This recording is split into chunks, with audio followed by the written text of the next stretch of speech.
excuses pour ce retard avec lequel nous démarrons ce journal. Vous le savez, vous informer en temps réel dans n'importe quelle circonstance demeure notre leitmotiv sur Univers Group Télévision. Mesdames et messieurs, bienvenue à cette session d'actualité de la mi-journée. Et sur ces plateaux, nous recevons pour vous Maître Michel Okongo Lomena, président national du parti Unité et des Valeurs et ancien candidat président à la présidentielle, bien entendu, de 2018. Monsieur Okongo, bienvenue.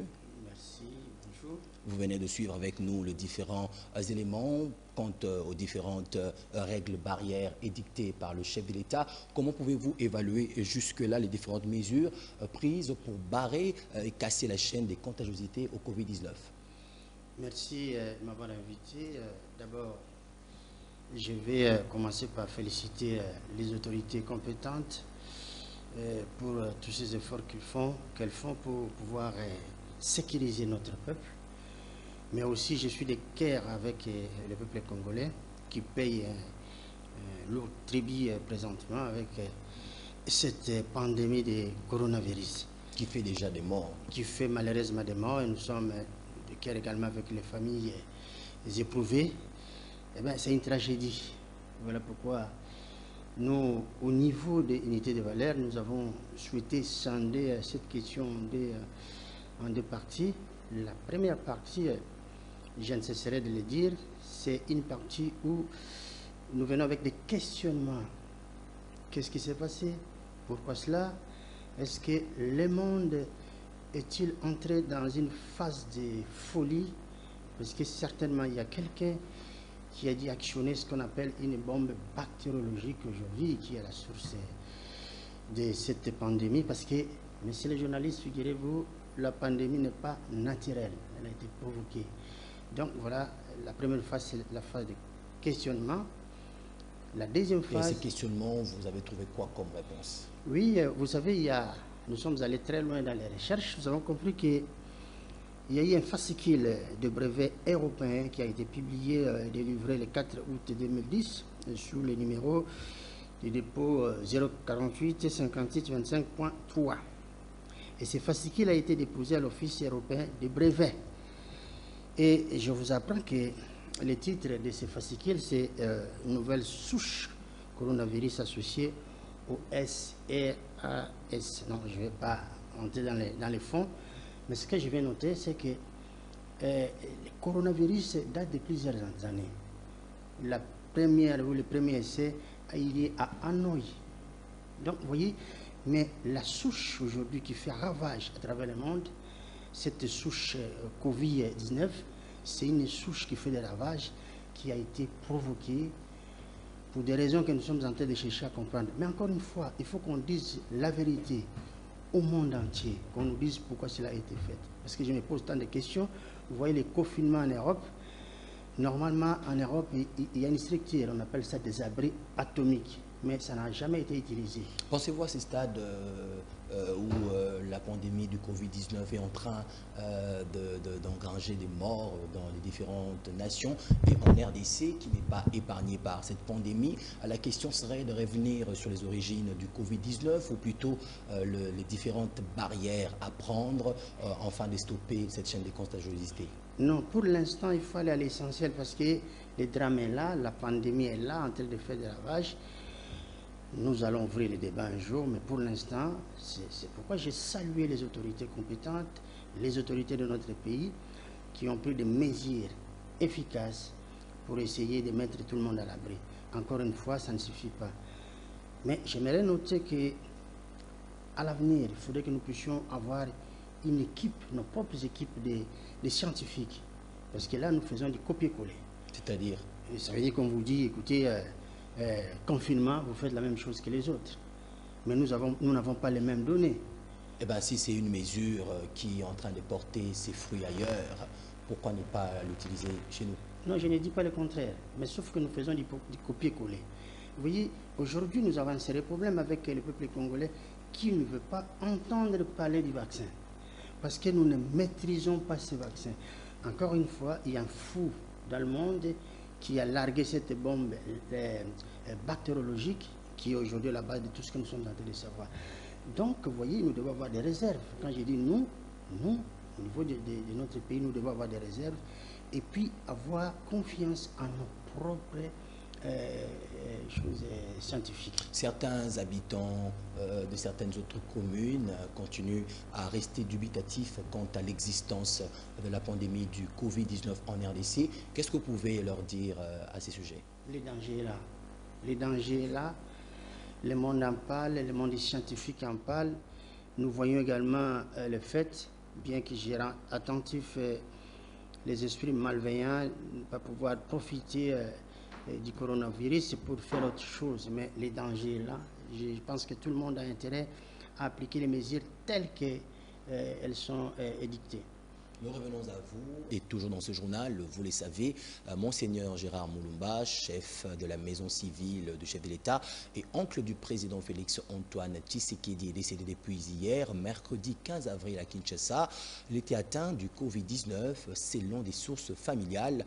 Celui qui a été évêque de Mweka pendant 28 ans a été admis aux cliniques Galima à Kinshasa depuis plusieurs jours où il était diagnostiqué du coronavirus et suivait des soins. L'actualité, c'est aussi le mandat d'arrêt provisoire à la prison centrale de Makala du directeur du cabinet de chef de l'État, Vital Kamerhe, qui vient d'être débouté en appel suite à la demande de liberté provisoire formulée par ses avocats. Vital Kamerhe reste donc en prison pour une durée de 15 jours. Alors, revenons à vous, Maître Michel Okongo, à la fois pour réagir par rapport au décès de Monseigneur Gérard Moulumba, de suite toujours du Covid-19. Oui, c'est triste de perdre des amis comme ça. Nous avons... notre esprit est secoué depuis un certain temps. C'est vraiment une série noire. Nous avons perdu... j'ai perdu des collègues, Gilbert Mondela, aujourd'hui... en passant par d'autres conseillers. Aujourd'hui, c'est Monseigneur Moulumba qui vient de s'en aller. Donc, c'est quelqu'un, permettez-moi de votre caméra pour pouvoir exprimer toute ma pensée, d'abord à la famille, au chef de l'État, ainsi qu'à tous mes collègues de l'IDPS, mes anciens collègues de l'IDPS. Monseigneur Moulumba n'est pas un inconnu pour moi. J'ai eu à travailler avec lui d'abord en Europe. Nous avons eu des contacts très pointillés dans le cadre de cette lutte pour la libération, c'est comme ça que nous avons toujours dit, de notre pays. Et puis, après l'accession des chefs de l'État, Félix Antoine Tshisekedi du pouvoir, nous avons eu à collaborer sur certains dossiers sensibles concernant l'agriculture. Et puis, voilà, aujourd'hui, il vient de nous quitter à un moment où nous avons, donc quand je dis nous, les Congolais, besoin de son expertise, mais aussi de sa sagesse. C'est encore une preuve inéluctable que la pandémie du Covid-19 est bel et bien en RDC. Oui, oui. Alors, vous l'avez aussi appris avec nous. Alors, la question est, en tant qu'avocat de profession, comment analysez-vous avec les différents faits en pompe le rejet de la demande de liberté provisoire formulée par les avocats de Vital Kamerhe? Oui, c'est vrai, en tant que professionnel des droits, je suis en train d'observer cette saga judiciaire, c'est comme ça qu'on la nomme. Mais encore une fois, je vais demander aux Congolais d'avoir un peu de retenue parce que moi, je souhaiterais scinder la question en trois tranches. Rapidement, d'abord, je vais parler en tant que chef de famille sur le plan social. Je vais également parler en tant que professionnel des droits, mais aussi en tant qu'acteur politique. Sur le plan social, M. Kamerhe est avant tout un chef de famille. Il y a des enfants aujourd'hui qui sont dans le désarroi, qui souffrent parce qu'ils n'arrivent pas à accéder à leur père. Donc nous devons considérer cet aspect. Deuxième aspect, sur le plan politique, c'est un sinistre, j'ai dit, c'est un séisme pour le Congo parce que le chef de l'État est amputé de son directeur de cabinet pour des raisons que nous connaissons. En fait, le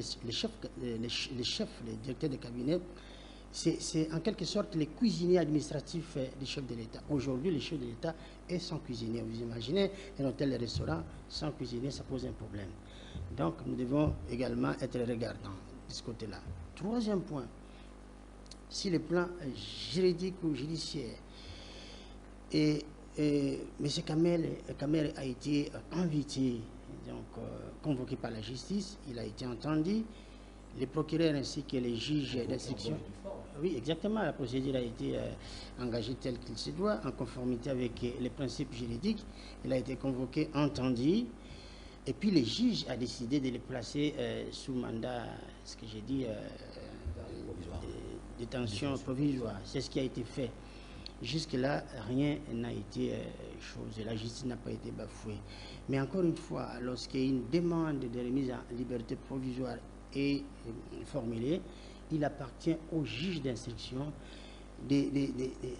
d'évaluer, d'apprécier en fonction des éléments en sa possession. Donc jusque-là, je pense que la procédure évolue très bien. Mais viendra le moment où il y aura un débat, un vrai débat. Ce moment-là, c'est lorsque l'affaire aura abouti, soit par acquittement, soit par une condamnation. Donc à ce moment-là, les Congolais auront droit à un vrai débat. Donc pour l'instant, soyons sereins, laissons faire la justice qui fait un travail, pour l'instant, que je salue ce travail merveilleux. Voilà ce que je peux dire à ce sujet. Laissons faire la justice, et sur ces mots que nous allons nous séparer avec vous. Maître Michel Okongolo-Mena, je rappelle, vous êtes président national du Parti Unité des Valeurs et ancien candidat à la présidentielle 2018. Merci d'avoir répondu à notre invitation. Merci de m'avoir invité. Merci beaucoup.